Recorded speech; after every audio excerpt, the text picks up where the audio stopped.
ఏలూరు జిల్లా నూజివీడు మండలం రావిచెర్ల గ్రామ పంచాయతీ పరిధిలో గ్రామ ప్రజల అవసరార్థం ఉన్న ప్రభుత్వ భూమిని ఉన్నతాధికారులు ప్రైవేటు వ్యక్తులకు అప్పగించడంపై గ్రామ సర్పంచ్ కాపా శ్రీనివాసరావు ఆగ్రహం వ్యక్తం చేశారు.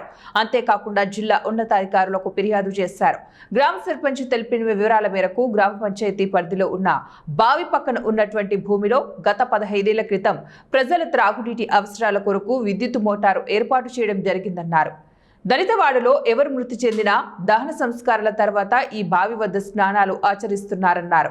అయితే గ్రామ పంచాయతీ తరపున దళితవాడ ప్రజలకు మెరుగైన సౌకర్యం కల్పించేందుకు ఆ ప్రాంతంలో వాటర్ ట్యాంకు నిర్మాణం చేసేందుకు పనులు మొదలుపెట్టారు.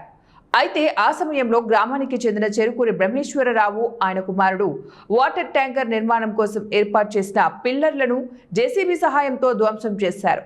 ఇదే భూమిలో 10 సెంట్ల భూమి తమదంటూ వారు ఎల్పీఎం చూపించారన్నారు. ప్రభుత్వ భూమిలో ప్రైవేటు వ్యక్తులకు ఎల్పీఎం నెంబర్తో పట్టా ప్రైవేటు వ్యక్తులకు ప్రభుత్వ సిబ్బంది ఎలా ఇచ్చారని ఆయన ప్రశ్నించారు. కాసులకు కకృతిపడి ప్రభుత్వ భూమిని ప్రైవేటు వ్యక్తులకు ఇచ్చిన ప్రభుత్వ సిబ్బందిపై చర్యలు తీసుకోవాలంటూ ఆ పట్టాను రద్దు చేయాలని నూజివీడు సబ్ కలెక్టర్కు వినతి పత్రం ఫిర్యాదు చేశారు. ఉన్నతాధికారులు వెంటనే జోక్యం చేసుకుని ఆ పట్టాను రద్దు చేసి అవినీతికి పాటుపడిన అధికారులపై చర్యలు తీసుకోవాలని డిమాండ్ చేశారు. మరి ఏనాడు తోనారో ఇక్కడ ఊరందరికి ఉపయోగపడాలి, ఊరందరికి మంచినీళ్ళు లేకపోతే ఇక్కడ బావి తోవి ఈ బావి నుంచి కూడా ఊరందరూ నీరు తీసుకెళ్ళి మరి మంచినీళ్ళు వాడుకునేవాళ్ళు. మరి ఈ మధ్య ఈ బావిలో నీళ్లు లోతుకెళ్ళిపోతే ఇక్కడ కూడా దీంట్లో పంచాయతీ నుంచి మోటార్ ఇచ్చి ఈ నీళ్ళని కూడా పంచాయతీ గ్రామ అవసరాలకు వాడటం జరుగుతూ ఉంది పైప్ లైన్ ద్వారా.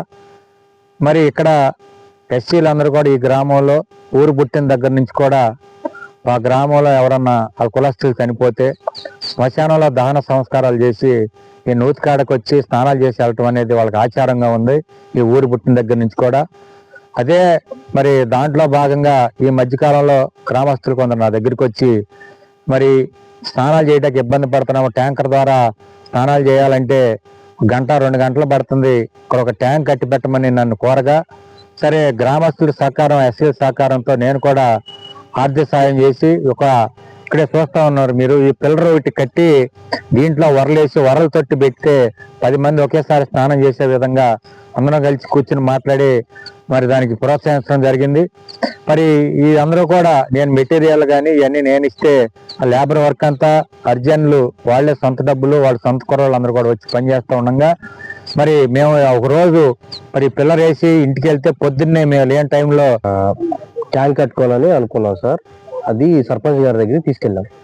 ఈ సమస్య సర్పంచ్ ఆయన కూడా మాకు ఏకీభవించి ఓకే నేను కూడా సహకరిస్తాను ఈ ట్యాంక్ కట్టుకోవడానికి, మీకున్న అది సహాయం కూడా చేస్తానని చెప్పారు సార్.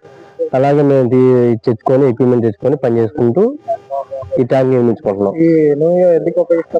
ఇది మాది నువ్వేనే అంటారు సార్. అప్పుడు ఏమైందంటే మేము అక్కడ శ్మశానంలో చనిపోతే ఎవరైనా తీసుకెళ్లి శ్మశానంలో పూడ్చి వచ్చి ఇక్కడ స్నానాలు చేస్తాం సార్. ఆ స్నానాలు చేయడానికి ఏంటంటే ట్యాంకర్ అనేది ప్రాబ్లం అవుతుంది, ట్యాంకర్ దొరకట్లేదు, వాటర్ దొరకట్లేదు, ఇవి రెండింటి వల్ల ప్రాబ్లం అవుతుంది. మేము ట్యాంక్ కట్టుకోవాలని అందరం అనుకొని అందరం కలిసి సర్పంచ్ గారి దగ్గరికి వెళ్ళాం సార్. సర్పంచ్ గారి దగ్గరికి వెళ్ళి ఇలా కట్టుకున్నాం సార్ అంటే ఆయన కూడా చేద్దామని చెప్పారు. తర్వాత మా పని మేము స్టార్ట్ చేసుకున్నాం సార్. ట్యాంక్ కట్టుకోవడానికి కట్టుకుంటున్నప్పుడు ఈ పిల్లర్ వేసాము. వైస్ ప్రెసిడెంట్ గారు వచ్చి, ఇతను వైస్ ప్రెసిడెంట్ సార్ ముల్లంగి మోషే, ఇతను ట్యాంక్ కట్టించి మేము పని చేసి ఇంటికి వెళ్ళాం సార్. ఇంటికి వెళ్ళినప్పుడు ఇక్కడ చెరుకూరి కుటుంబరావు గారి కుమారుడైన చెరుకూరి బ్రహ్మేశ్వర